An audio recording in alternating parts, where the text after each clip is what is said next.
Hola, ¿cómo están? Hoy es 15 de enero de 2023.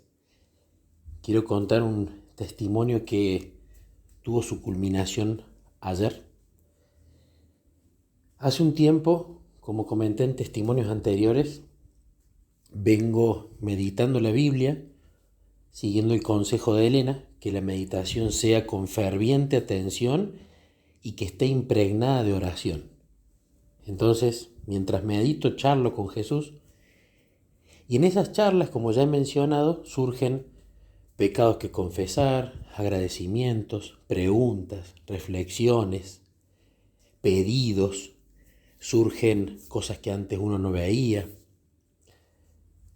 Y estas cosas las empecé a notar para ir llevando un registro de cómo la meditación va eh, desarrollándose y para buscar patrones en mis oraciones, en las confirmaciones, en las respuestas, en los que creo que me dice Jesús, en lo reiterativo de los temas, en los pedidos que quizás uno hizo hace un tiempo y luego tuvieron cumplimiento, pero quizás si no lo anota uno no se acuerda. La cuestión es que hace un tiempo le venía pidiendo a Jesús, como consecuencia de algunos textos disparadores en la meditación, que extirpara toda mentira de Satanás de mi mente, que extirpara todo concepto que yo tuviera malentendido, que me enseñara, que extirpara todo mandamiento de hombre o toda tradición humana, que yo quería aprender, que no pretendía ser un maestro, sino que quería ser enseñado por él siempre, y que quería que me muestre errores que me llevasen a ir en una dirección diferente en la que él quiere que vaya, ¿no? Y hace unos días, en una charla con una persona que yo quiero mucho y que considero un referente espiritual, por supuesto, nuestro referente espiritual con mayúsculas siempre es Jesús, pero uno disfruta de rodearse con buenos consejeros o con gente que piensa que espiritualmente están más avanzados por un caminar más largo y más profundo con Jesús. Entonces, muchas veces Jesús me ha llevado a preguntarle a esta persona para sacarme dudas, inquietudes, y muchas veces Jesús ha usado a esta persona para confirmarme direcciones correctas y direcciones erróneas. La cuestión es que hace unos días esta persona había dado una afirmación, ¿no? De la importancia de cuando uno predica, cuando uno habla, de la importancia de la experiencia personal y de no tratar de fundamentar cada cosa que uno hace con un texto del espíritu de profecía, ¿no? Como tratando de citar todo el tiempo todo. Cuando yo escuché esto, me quedé como helado, porque la verdad es que pensé, esta persona está totalmente equivocada. Uno cuando predica es Biblia, espíritu de profecía y para decorar testimonio, ¿no? Pero todo el tiempo, Biblia, espíritu de profecía, Biblia, espíritu de profecía, Biblia, espíritu de profecía, todo el tiempo. Y si queda tiempo, decoramos con un testimonio, ¿no? Y la verdad es que estaba muy preocupado yo porque o estaba equivocado él o estaba equivocado yo. Me preocupaba el saber quién estaba equivocado.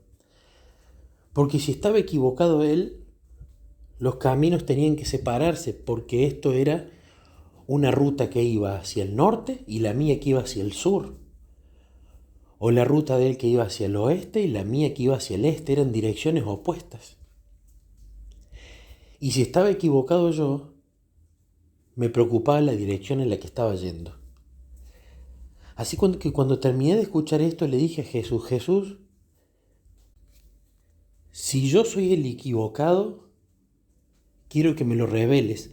No me voy a poner en orgulloso, Si estoy equivocado, enséñame, pero no me quiero quedar con la duda. Empecé a presentarle todos mis argumentos a Jesús. Un montón, probablemente casi una docena de argumentos de por qué esta persona estaba equivocada. Y los repasaba una y otra vez con Jesús y estaba convencido de que yo tenía la razón. Pero mi mayor deseo no era tener la razón, sino saber cuál era la verdad. Y si yo estaba equivocado, no tenía problema de agachar la cabeza y decirle: Jesús, me estoy yendo para una dirección que nada que ver tiene con la dirección que vos me querés llevar. Entonces le envié audios a esta persona, ¿no? Con cada uno de los fundamentos, preocupado por lo que dijo, preocupado por lo que estaba pensando, preocupado por lo que había fundamentado.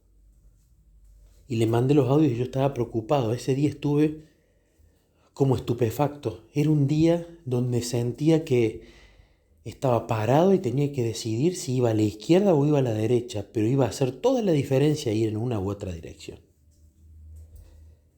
Esta persona me envió muchos audios, yo le envié varias respuestas y fuimos yendo y viniendo en audios, con mucho amor, con mucho cariño, pero de ambos lados tratando de presentar los argumentos y tratando de comprender yo por qué él pensaba lo que pensaba. A medida que iba escuchando esos audios, le iba pidiendo a Jesús: Jesús, dame tu espíritu, dame entendimiento, abrime la mente, dame humildad y ayúdame realmente a ver dónde está mi error, si es que lo hay, y si no tengo error, a no moverme de mi posición. Lo hablé con mi esposa, estaba preocupado, estaba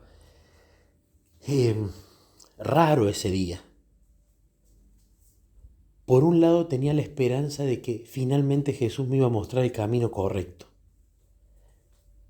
Pero era una sensación extraña, no sé cómo explicarlo. Era una paz extraña.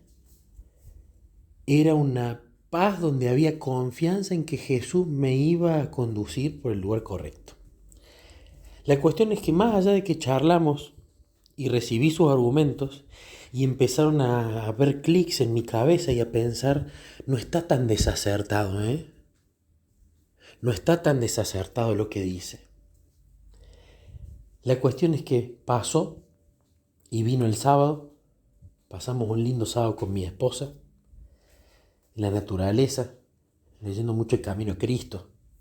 Y ahí en el mismo Camino a Cristo, el Espíritu Santo, a través del espíritu de profecía dado de Elena y con su pluma inspirada, empezó a abrirme un poco más la mente sobre lo que esta persona me había dicho.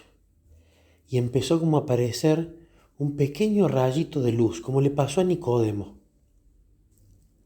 Hace un tiempo prediqué sobre la conversión en Nicodemo y veía cómo Nicodemo, que al principio pensó que iba en la dirección correctísima, no iba en la dirección correctísima. Y cuando Jesús le dice: ¿te es necesario nacer de nuevo?, dice Elena que Nicodemo se irritó profundamente, pero su orgullo de fariseo no era tan fuerte como su deseo de conocer la verdad. Cuando Jesús le dice: te es necesario nacer del agua y del Espíritu, él entendió que el agua era el bautismo y que el Espíritu era el Espíritu de Dios, porque ellos, a los nuevos conversos del paganismo, les decían que eran como bebés recién nacidos, pero Nicodemo no podía concebir que él no estaba convertido. Y por eso fue irónico con Jesús y le dice: ¿acaso se puede entrar en el vientre de mi madre de nuevo y nacer otra vez? Pero su orgullo nunca superó su deseo de conocer la verdad, aunque tuviese que decir iba en una dirección incorrecta. Todavía no entendía Nicodemo, entonces Jesús agrega el ejemplo del viento, que oye su sonido, pero no sabes ni de dónde viene ni a dónde va. Y ahí empezó a entender Nicodemo que los textos que había leído antes lo había leído con una mente anublada, como dice Elena, con respecto a lo de Isaías, a lo de David, a lo de Ezequiel del corazón nuevo. Y cuando Nicodemo tuvo el deseo de ser convertido, es decir, admitió que estaba equivocado, pero tuvo el deseo de ser convertido, ahí es cuando Jesús entra en su terreno y le dice, le cita la historia de la serpiente de bronce que fue levantada en el desierto por Moisés, como analogía o como tipo del Hijo del Hombre levantado en la cruz, ¿no? Y allí dice que Nicodemo se fue y empezó en silencio a estudiar la vida y las enseñanzas de Jesús. No solamente vio en el Antiguo Testamento dónde estaba Jesús en las historias, ¿no? Pero Nicodemo empezó a estudiar la vida y las enseñanzas de Jesús, es decir, las experiencias de Cristo, los testimonios de Cristo.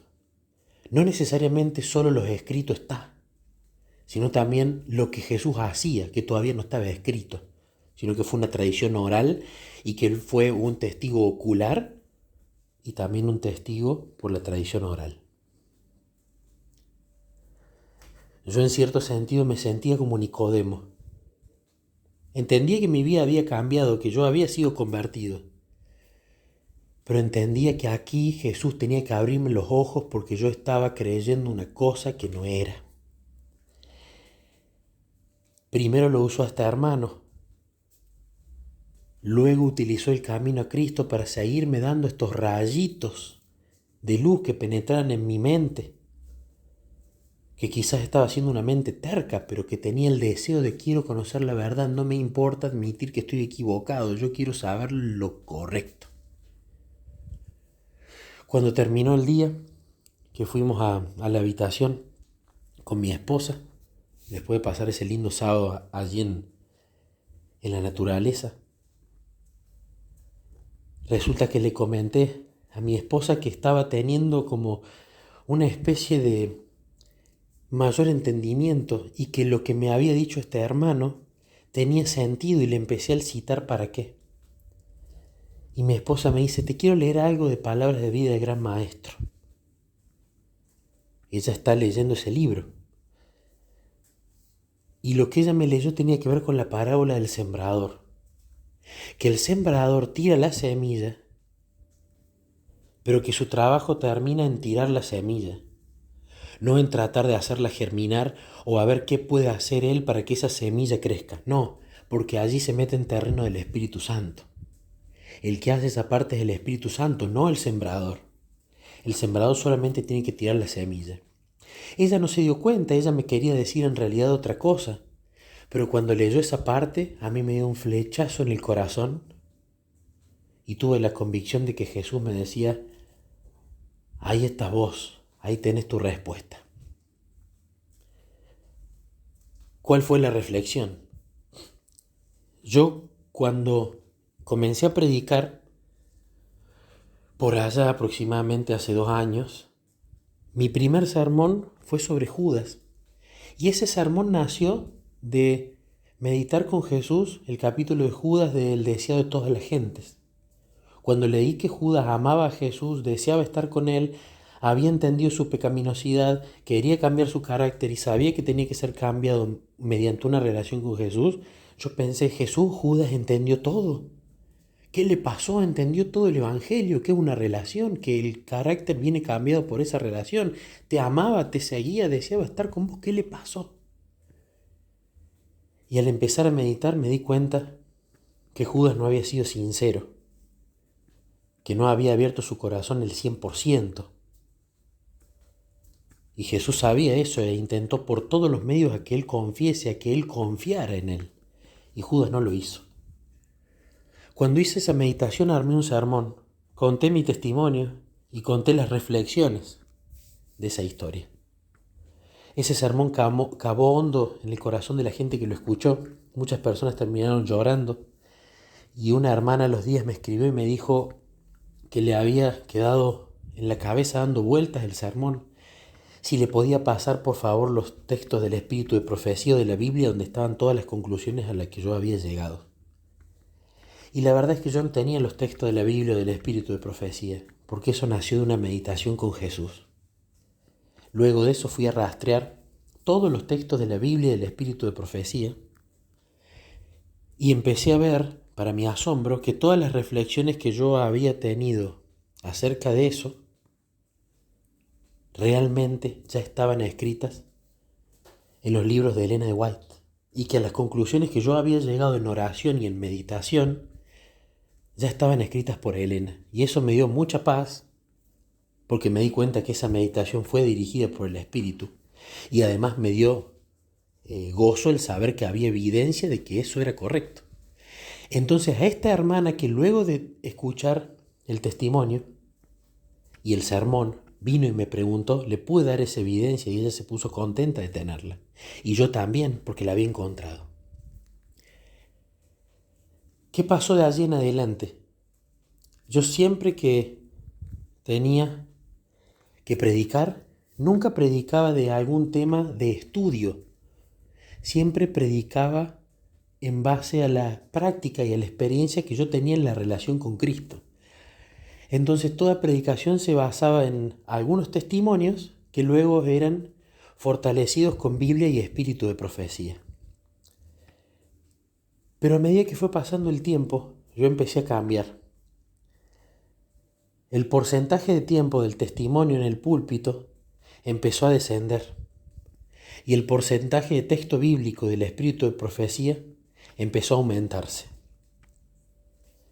¿Qué terminaban siendo mis predicaciones, como hablé desde el principio? Un poquito de testimonio y todas preguntas y respuestas con citas bíblicas y el espíritu de profecía.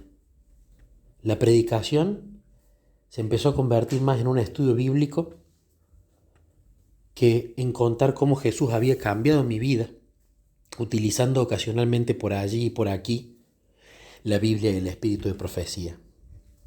Pero ¿cuál era mi intención cuando se convirtió en esto la predicación? Mi intención no era mostrar, mira cuánto sé de Biblia y del espíritu de profecía, porque en realidad creo que no sé absolutamente nada.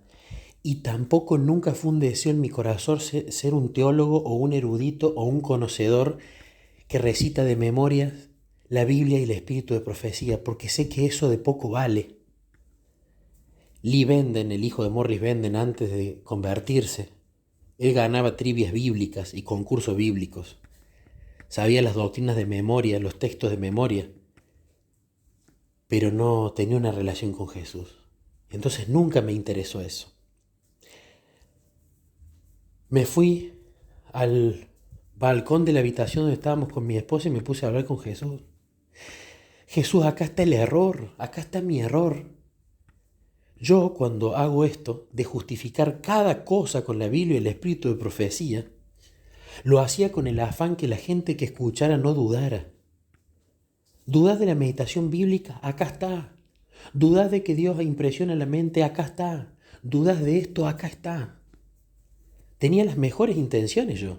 Quería convencerlos argumentativamente de todo, cosa de que si había una pregunta estuviera demostrada con la Biblia y el espíritu de profecía, 100%, y no, para no dar lugar a incredulidad y a dudar. ¿Eran buenas y mis intenciones? Sí. ¿Pero era efectivo? No. ¿Por qué no era efectivo? Porque no permitía al Espíritu Santo obrar. Porque estaba siendo el sembrador que sembraba la palabra, la semilla, pero me metía a querer hacer el trabajo del Espíritu Santo. Con la buena intención de que el hermano crea y practique, me metía en el territorio del Espíritu Santo. Y si me meto en el territorio del Espíritu Santo, y no va a obrar, porque yo lo estoy espantando, porque me estoy metiendo en un terreno en el cual yo no puedo hacer nada, porque estoy haciendo más de lo que Jesús pidió, y hacer más o menos de lo que Jesús pidió es obedecer, es desobedecer, es lo mismo. Me di cuenta que quería convencer más con argumentos que con el testimonio, y olvidé aquella meditación tan linda en un momento a solas con Cristo, donde Jesús me había dejado claro a través de la historia del ciego de nacimiento: Nicolás, tu tesoro, tu capital, son tus testimonios, son tus aventuras conmigo. Eso es lo principal, eso es lo que tenés para compartir, eso es lo más valioso. tu relación conmigo que desencadena las aventuras conmigo, las oraciones respondidas, los momentos vividos, tanto tristes como felices. Y yo eso lo había estado perdiendo últimamente.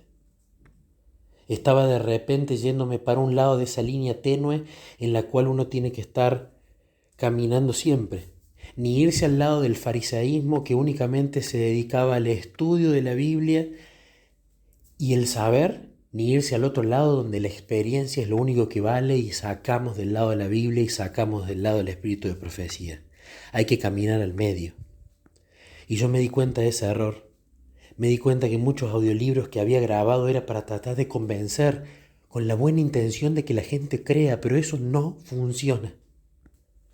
Y siempre lo que más resultado me había dado era compartir las predicaciones donde el testimonio era el rey y donde la reina y los príncipes y princesas eran la Biblia y el espíritu de profecía. Los testimonios era el rey, ¿por qué? Porque eran las experiencias con Cristo. Y al lado estaba la reina, la Biblia acompañando, y los príncipes y princesas, el espíritu de profecía. Eso me sacó un peso gigante de encima, porque yo estaba llevando un yugo que no era el que Jesús me había pedido. Estabas queriendo hacer la tarea que no vas a poder hacer nunca. Por eso estás cansado, por eso te pesa, por eso te desanimas con los resultados. Y ahora, cuando eso sucedió, comprendí. Jesús me abrió los ojos. Sentí ese gozo, esa paz que sobrepasa todo entendimiento. Sonreí, me emocioné y le digo, Jesús, gracias. Gracias porque me ubicaste en el camino correcto. Gracias porque me reorientaste a donde yo tengo que ir. Y allí grabé unos audios para este hermano que quiero mucho, con quien había argumentado antes. Y este hermano se puso muy contento y me dijo, el Espíritu te mostró esto, hermano. Yo traté de explicártelo con palabras de mil maneras, pero nunca lo hubiese podido decir como vos ahora me lo estás diciendo que te le reveló el Espíritu de Dios. Exactamente, es esa la línea. ¿Por qué cuento esto? Por supuesto, para gloria de nuestro amigo querido siempre. También porque estoy muy feliz, estoy muy contento. Pero tercero, porque invito a tener una charla con Jesús para que cada uno de los que escuchen le pidan que saque todos los mandamientos de hombres, todas las tradiciones, todas las mentiras, todas las cosas que no estamos entendiendo bien, que nos redireccione. Porque muchas veces podemos pensar que vamos en el buen camino y que tenemos todos los argumentos de por qué estamos yendo en el buen camino, pero no tenemos la capacidad de ver que no es por ahí. Por otro lado, lo cuento también para alentar a que las prédicas y lo que compartamos sean nuestro testimonio y que tanto la Biblia como el Espíritu de Profecía sean compañía, pero para ayudar a ver un punto o para mostrar una definición o dar contexto a una historia, pero no para tratar de convencer argumentativamente a la gente. Y veo que va a haber probablemente 3 clases de personas cuando las predicaciones sean así. Van a estar los que van a creer directamente y se van a ir a su casa a escudriñar todo como los bereanos y van a verse beneficiados por lo que se predicó. Van a estar quienes van a decir, eso no está en ningún lado, este está hablando mentira, ¿qué es lo que está diciendo? Y van a criticar la predicación y van a dedicarse a difamar a uno. Pero va a haber también quienes creen pero necesitan realmente buscar eso, ¿dónde está? Y se van a acercar a uno y nos van a preguntar, ¿dónde está esto? Esto que dijiste, ¿por qué es cierto? ¿Dónde lo puedo encontrar? Y es uno allí donde debe mostrar la evidencia. Mira, esto está aquí, esto está allá. Porque si no, uno le da toda la papilla ya procesada y comida, le da alimento de bebé. Y el convencimiento que van a tener las personas va a ser un convencimiento teórico, pero no experiencial. Por eso es justamente por qué no hay libros de momentos a solas con Cristo. Porque si hay libros de cada uno de los momentos con todos los argumentos, la persona se va a convencer de que es cierto, no va a tener escapatoria de decir que no es cierto y que no es bíblico y que no está respaldado por el espíritu de profecía. Pero si se convence teóricamente y no practica, no sirvió de nada, de absolutamente nada.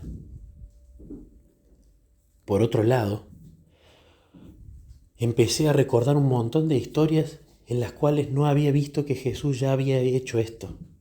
A esta generación incrédula no se le dará otra señal más que la del profeta Jonás.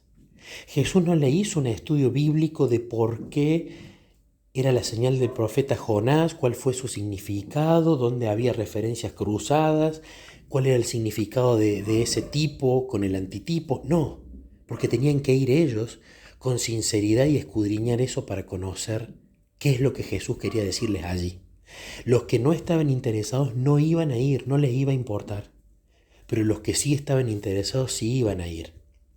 Por eso, también cuando fueron los pastores a decirles a Jerusalén, vinieron ángeles. El niño lo vimos en el pesebre, cuando Zacarías dijo la revelación que le había dado Dios sobre Juan. Cuando los reyes magos, o mejor dicho, los sabios de Oriente fueron, ellos no quisieron ir a verificar nada. Se quedaron en nosotros sabemos todo, no nos vengan a enseñar a nosotros. Y no fueron y vieron, como hizo Natanael, como hicieron tantos.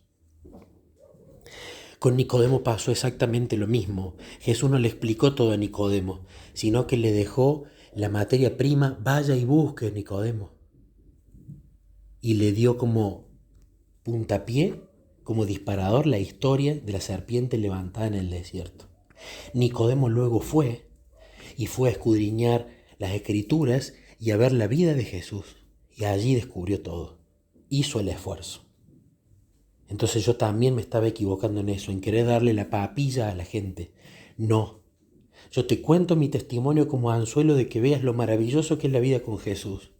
Cito la Biblia y el espíritu de profecía para rellenar la historia, para establecer un punto, para mostrar el texto disparador o algo que se relacione con mi experiencia. Pero no te voy a explicar todo matemáticamente y argumentativamente. Ese trabajo lo tenés que hacer vos. Y allí permito que el Espíritu guíe a los corazones sinceros. ¿Habrá semillas que caigan en el camino? Por supuesto. ¿En suelo rocoso? Por supuesto. ¿Entre espinos? Por supuesto.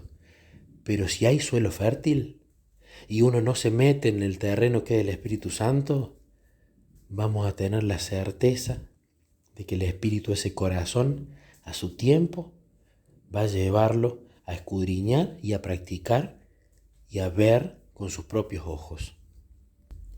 Como conclusión, se cambió totalmente mi foco. En lugar de focalizarme en argumentar y en convencer con textos bíblicos del espíritu de profecía, voy a volver a focalizarme en las aventuras con Jesús a través de la oración, la meditación y el escudriñar las escrituras, como eso está 1000 veces dicho en el espíritu de profecía. Y por otro lado, en pasar tanto tiempo contemplándolo a Él y meditando en su vida y sus enseñanzas, para ser poco a poco transformado en su imagen. Porque al fin y al cabo, los testimonios con Jesús y el testimonio de Jesús viviendo en uno es lo que realmente va a convencer a los demás. Y allí me saco la carga horrible que me puse solo y me pongo el yugo de Jesús hoy y todos los días.